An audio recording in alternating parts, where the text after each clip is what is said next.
The only thing that gives me a migraine headache harder and faster than a bad film adaptation is a purposefully bad film adaptation, and we have a potentially awful one looming on the horizon.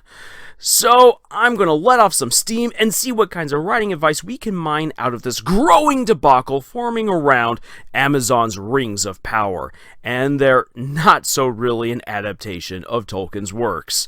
Hi there everyone, Lars here from Camille's Harem, not just a podcast for novice writers by novice writers, but also a YouTube channel by novice writers for novice writers, because writing is an adventure, it's more fun with friends. This month is going to be a kind of Tolkien-centered month. And I'm going to be talking about the Lord of the Rings film adaptations in this video, but later on I will be doing the last installment in my Defending Tolkien mini-series, where I'll be looking at the importance of the Scouring of the Shire. And this chapter is incredibly beautiful and honestly super meaningful once you dive into the life of Professor Tolkien himself. And then, towards the end of the month, I will be releasing a deep dive into my thoughts regarding the Rings of Power and what I think will be happening within this series, as well as looking at the discrepancies between the lore, what the show has already shown us, and again addressing the matter of fanfiction writing. All of this just is wrapped up in the beautiful package that is J.R.R. Tolkien and his works. So yeah, this month is going to be just a whole ton of Tolkien goodness, along of course with all of our other videos about writing advice. But for this writer's rant, I need to address this right off the bat right here, because I get this question so many times, especially when talking about shows and movies.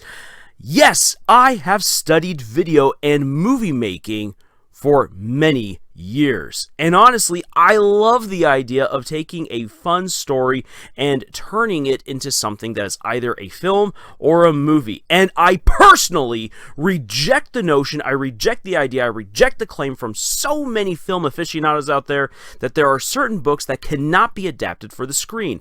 That is thinking way too small.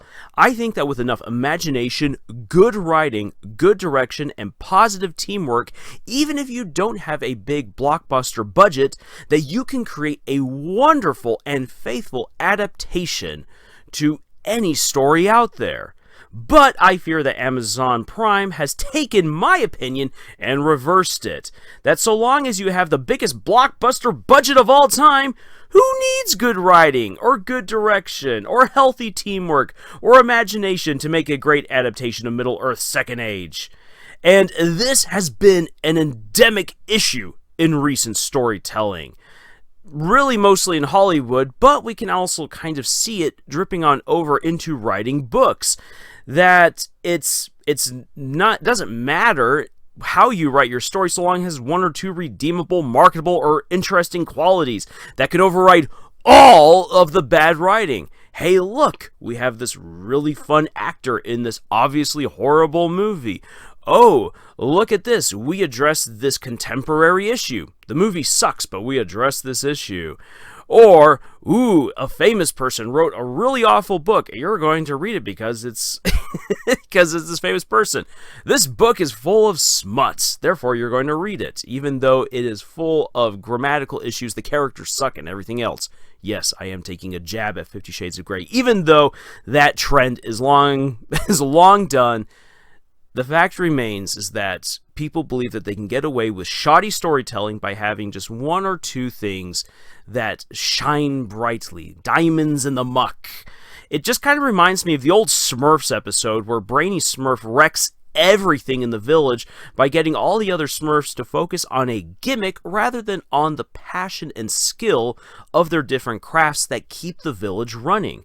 But this brings us then to the verge of a very dangerous and messy precipice, where looking at current issues and ills, as I've said, are not just Hollywood, but also storytellers and publishing demands, popularity, franchise material. Where I'm going with this rant, if I were to follow this through to its natural conclusion, I'd be getting into areas of modern politics that we at Camille's Harem have said we do not address here on our channel. So, before I drive off of the edge of this cliff, allow me to redirect my rant to get to the focus of it.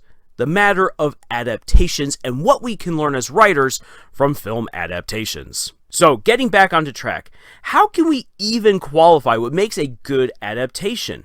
The truth of the matter is that it is very subjective, because we all envision a story differently. We all have different voices for the characters in our heads, unique mannerisms for these characters that are not described in the books, and the way that the world looks, etc.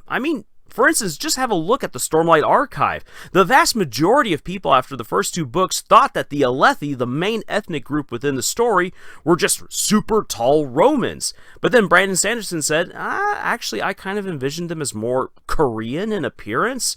And suddenly, all of the fan arts are like, wait, what? What? This entire time we thought they were Romans! And it's just because of the way that we interpreted a very warlike, very conquering, very proud people.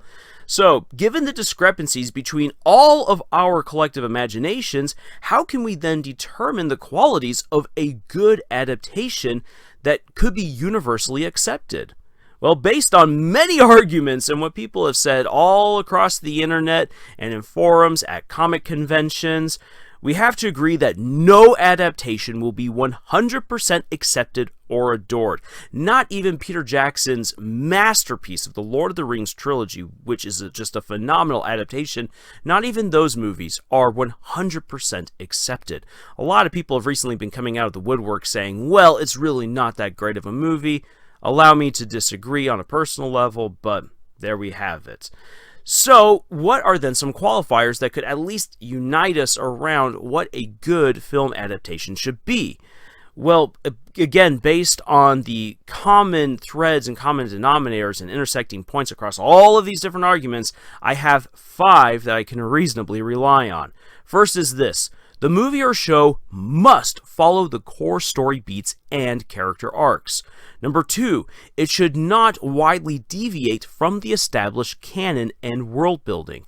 Number 3, innovations and add-ons are fine, but they cannot break the first 2 qualifiers. Number 3, exploring deeper into characters is acceptable and is sometimes very much needed, but not to the detriment of the plot or the rest of the cast. And finally, number 5, capturing awesome moments from the book are great and all, but they must be properly set up or they lack the payoff that the book provides. Now, I will admit there are a ton of smaller sticking points for everyone out there, but these 5 are the closest that we will get to universally accepted traits of a faithful and good adaptation. To fully illustrate these points and see what we can learn from them, let's have a look at Peter Jackson's Lord of the Rings trilogy, and then his far less inspired Hobbit trilogy, the 8 Harry Potter films, Eragon, and Stardust. There's obviously so many adaptations out there that we could talk for a year on this subject, so I'm going to talk about the 5 stories that I am pretty knowledgeable about. Starting off, the original Lord of the Rings trilogy is not an entirely faithful adaptation of Tolkien's original books. We're missing the following from the movie, or I should say we're missing the following from the books. We do not have Fatty Bulger, and we are missing the awesome and horrifying escapades within the Old Forest. Of course, Tom Bombadil, the battle at the Barrow Downs, and how the hobbits are nearly sacrificed in this crazy ritual. Glorfindel is not there. Instead, he's replaced by Arwen. Frodo impaling the troll's foot is an awesome scene. We are also missing Sauron's hand nearly catching Frodo at the end of the first book. Legolas sniping a kraken right out of the sky in the middle of the night. Erkenbrand's totally Chad charge at the Hornburg. Frodo's transfiguration atop Mount Doom, which is one of my favorite parts in the entire trilogy. The Scouring of the Shire, which, do not worry, I will be addressing in a video later this month. So as you can see, there is a lot missing. Not only that, but Peter Jackson rewrote Aragorn to be a reluctant hero and this returning king rather than a stalwart companion and hero who was very eager to become king of Gondor. And the elves were not at the Battle of Helm's Deep, and Legolas and Gimli did not kill as many people in the books as they do in the movies. And the army of the undead never made it to Minas Tirith. And, of course, as I've already brought up, Glorfindel was replaced by Arwen. In fact, Arwen didn't really have much presence within the books at all. And the list goes on and on about the changes that Peter Jackson made to the story. And yet, despite all these alterations, fans across the world, in the millions, praise his film adaptations. Why? Because the main story beats and character arcs are fulfilled. Some physics, yes, are broken, especially with Legolas, but the overall canon remains intact. Denethor and Theoden are given brilliant depth, and all the characters are developed with shockingly short runtimes considering how massive the entire story is. And given the size of the story, then it's clear why Tom Bombadil and the Scouring of the Shire are ultimately omitted from the movies. It would have made the movies run even longer. And not everyone is like me, who is willing to sit down for 5 hours per movie. Yes, I would sit down for 15 hours of Lord of the Rings, or more, because I love it. But they realize that not everyone is willing to do that. 3 hours is already pushing it for a lot of people. But honest care was given to every alteration. Even the elves and their presence at the Battle of Helm's Deep was added because test audiences and the crew really wanted the elves to arrive and provide a much-needed miracle and sacrifice to help save the world of men. It was seen as a beautifully symbolic send-off for the elves, who are not given much of a presence within the entirety of the trilogy, aside from Legolas. And even then, with these alterations, the main story beats and characters are not disrupted by any of these changes. They follow through, thereby retaining the spirit and the feel of the original books, which are so beloved. And this is why the Lord of the Rings film adaptation is honestly a masterpiece, along with all of the other bells and whistles that just made these movies so amazing to watch. However, the same cannot be said for the Hobbit Trilogy. There is an entire trilogy's worth of material alone for how botched and ridiculous everything was behind the scenes. The drama that unfolded in making The Hobbit is utterly ridiculous. And I personally don't hold Peter Jackson that responsible for what happened. Guillermo del Toro really dropped the ball. And you have all different kinds of studio politics playing out behind the scenes. So really, it was a group project that was failed because the entire group basically failed. But that being said, I still enjoy watching the Hobbit Trilogy from time to time, but it's clear that it doesn't really capture the full spirit of the book. But let's have a look at it right here. What this trilogy did very well is that it did have time to cover the entirety of Bilbo's journey. And we actually get to see within these movies the full wackiness of Middle-earth. It's absolutely embraced. And the movies also drew from the unfinished tales in a good way, which I really appreciated, giving us the White Council, the attack on Dol Guldur, though really that should have been way more epic in scale.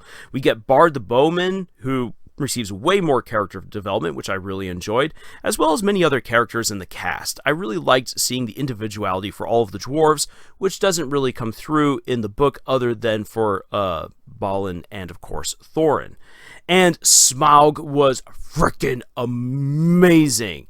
If you want a bit of a Lars conspiracy right here on the side, and I know this doesn't really dive into the matter of this video, but I always like sharing this, I am convinced that one of the reasons why the Avatar movies have been delayed as long as they have been is because James Cameron, after watching these movies, actually announced about 2 weeks after the Desolation of Smaug landed and wowed people with just how gorgeous the dragon was.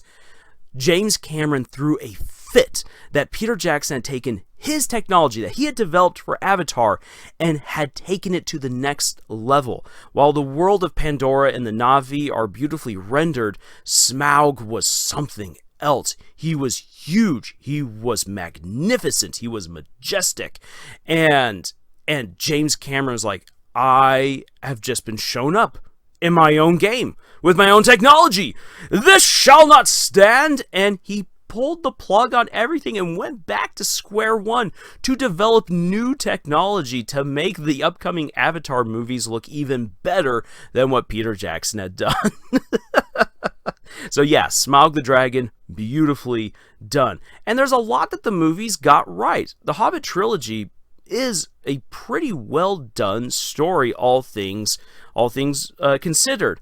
But what the Hobbit Trilogy got wrong ended up just really weighing the movie down, despite what it got right. For instance, it was a big mistake to keep Azog the Defiler alive.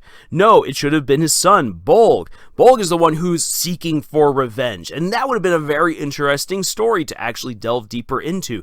The son of a famous orc who is gathering together other orcs under his banner to avenge his father on Thorin Oakenshield and on Dane Ironfoot. That would have been awesome to see, but we didn't get that.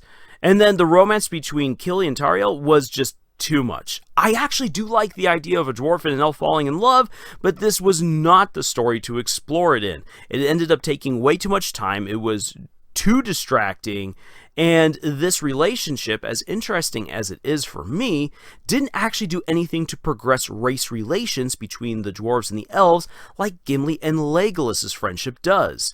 And Dane Ironfoot was an absolute joke in this movie. Oh, that was so sad to see, because Dane Ironfoot is awesome in the books. Even though we don't get much of him, his character is awesome. And though the movies did hold to the deeper lore of Middle-earth, which again I really appreciated, they were bogged down by too many weird add-ons. And I really wasn't a fan of the Nazgul being imprisoned in tombs, because these guys have been running around wrecking things ever since the Witch King of Angmar brought down the Northern Kingdom. And what was up with that stupid scrotum beard? Come on. Creative liberties are fun and all, but they are best when explored in original material, in original stories. Adaptations are like precariously balanced boats, if we honestly think about it. They are ready to capsize if too much weight is added onto any one side. So you really have to balance out being faithful to the works and the add-ons that you add. If you don't have that proper balance, you capsize the entire boat and you destroy the story. Where we get a real mixed bag of storytelling is with the Harry Potter movies. Again, here we see one of the core concerns with any film adaptation. There's just way too much material in the book. And the Harry Potter books are crammed with chapters that reveal great character development, world building, plot building, entertaining subplots, and tons of stuff that becomes relevant later on. How do you then turn all of this stuff that is intricately interwoven and interconnected into a movie that isn't over-bloated, that just gives stuff away and ruins things for the audience, or leaves out all the good bits? How do you pull that off? Well, the first two Harry Potter movies are largely successful, in part because they are just faithful, beat-for-beat adaptations of the first two books. And that was really easy for the directors to do because, well, the first two books are pretty short and manageable. But that all falls apart with the third and fourth movies. It was as if the directors and writers said, "What source material? There's no books here." And they just took a look at the spark notes and then ran with whatever their bizarre scripts said. The Prisoner of Azkaban royally screws up the ending by botching everything from Peter Pettigrew to the mishandling of Lupin's character and not even doing a proper lore dump at the end. And then just the fact that there's nothing happening in the background of this story whatsoever just sucked the magic out of this world better than a Dementor sucking out your soul through a kiss. Ugh. And then the Goblet of Fire just continued on in that bland, boring way, but then it just got so many characters wrong on top of it, and it didn't build up Barty Crouch, it didn't build up the reveal like it should have been done. And what's up with these early Death Eaters? And how could they get the maze so wrong as well? And did they just blow the budget on that ridiculously unneeded dragon chase scene? What made that scene between Harry and the Hungarian Horntail work out so well in the book was the clipped pacing, the high anxiety, and Harry's simple but risky solution.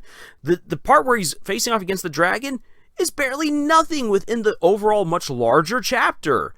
So yeah, the pacing and everything was just way off and all over the place in Goblet of Fire, and it wrecked the movie for me. Things just seem to be spiraling out of control after these last 2 Harry Potter movies until David Yates comes back onto the scene. Or I should say, when he was finally invited onto the scene, because it was Christopher who was doing the others. But in any case, I'm going to try to not get lost in the minutia of who all did what for different movies. But David Yates came onto the scene and really tried to course correct everything and decided, you know what? There is too much to add into these movies, but at least we can bring the world back to life by just injecting the magic back in.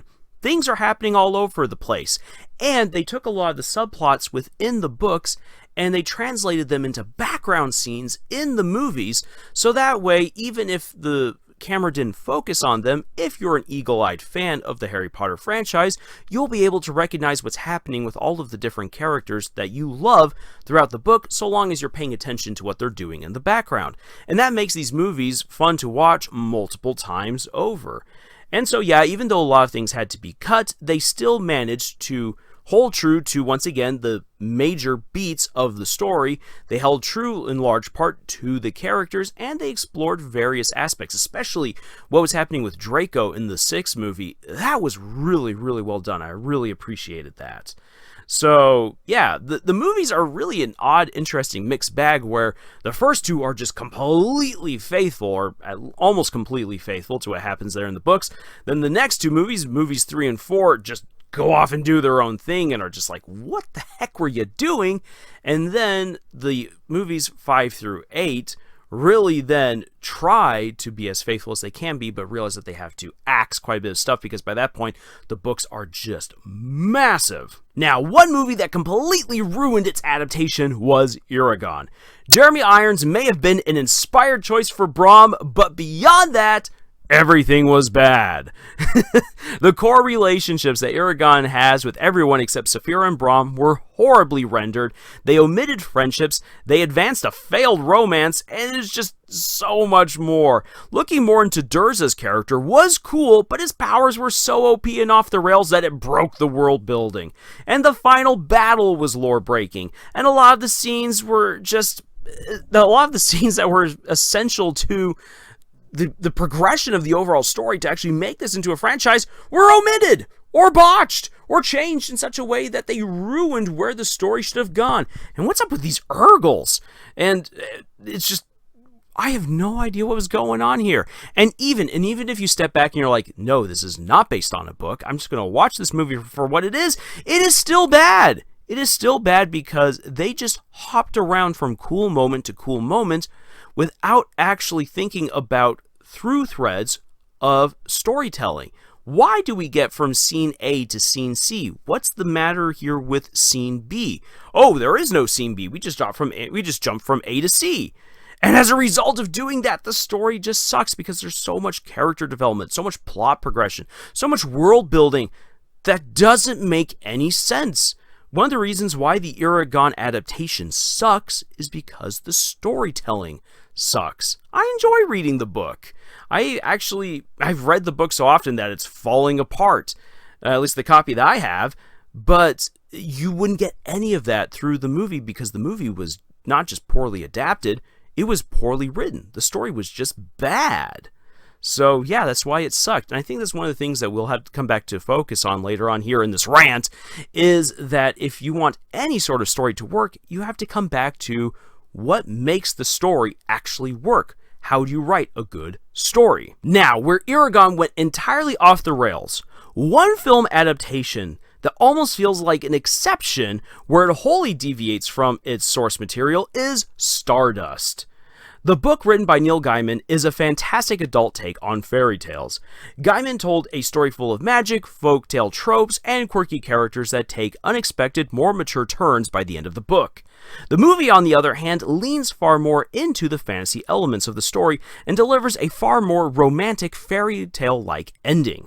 Despite having 2 markedly different approaches and endings, and I should stress that, very different endings, which actually change how you read the book or how you view the movie, despite these discrepancies, the book and the movie are very much beloved.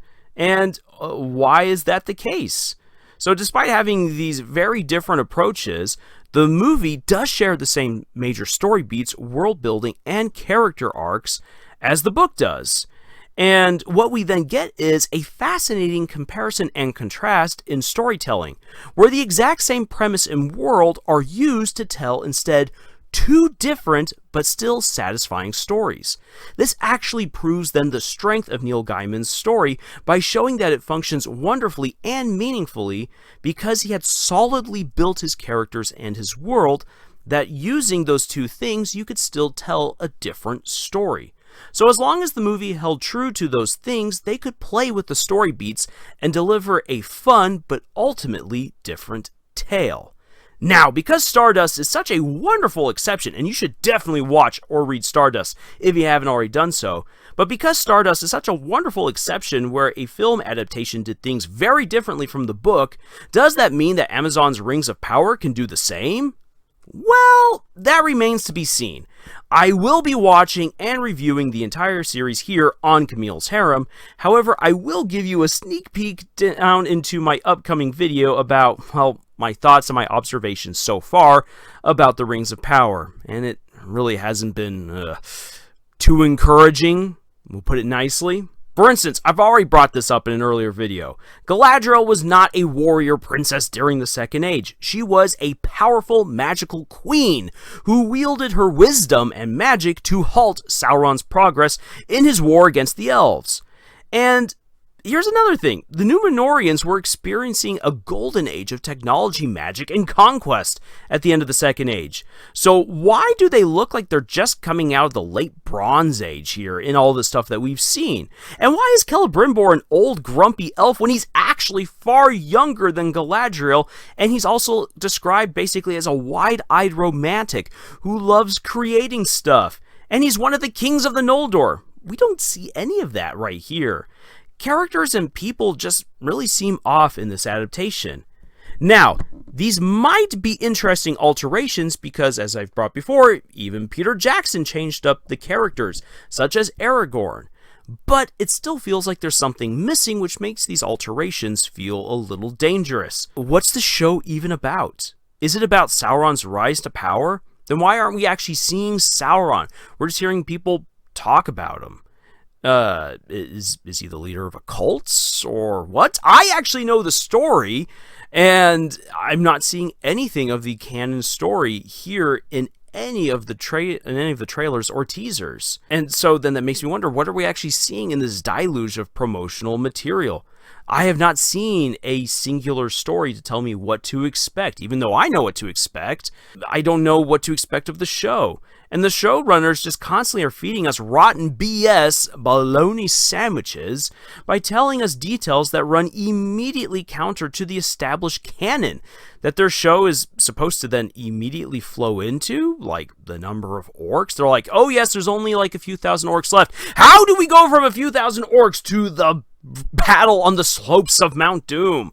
The lack of known story and the blatant disregard of canon leaves this Tolkien fan here very, very worried. And this is barely the tip of the iceberg of what I have observed. And I'll be delving into far more detail about the show as we get later on into the month.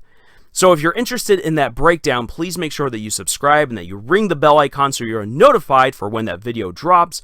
But finally, after talking about all of these movies and shows, what can we learn from all these looks at good and bad film adaptations? Honestly, it all comes back to good storytelling. A movie doesn't make a story better. Neither is the book inherently better than the movie. So, as novice authors, don't fret about your perfect film adaptations and scripts just yet, because believe you me, we've been there, we've done that. I've spent months just dreaming about who would be amazing to see my book adapted into a movie. Look, before you get lost in daydreams, focus your energy on writing great characters, on creating vibrant worlds, engaging plots, and following through from the first page to the last, because a good adaptation is just simply a good story. And yeah, that's all that we really need to know. Any good film adaptation is a good story, and hopefully it's following the good story that you already wrote. So, if you're looking for more writing advice or for more writing vitriol, we have all kinds of videos here for you on our channel. If you want even deeper writing advice provided by the entire harem, please check out our podcast on Podbean, iTunes, Google Play, Spotify, the works. We have writing exercises for you over at our Pinterest page, and we would love for you to join our community of authors. Links for all of that and more are down in the description below. Thank you for joining us on this adventure that we call writing, and until the next video, y'all, tschüss.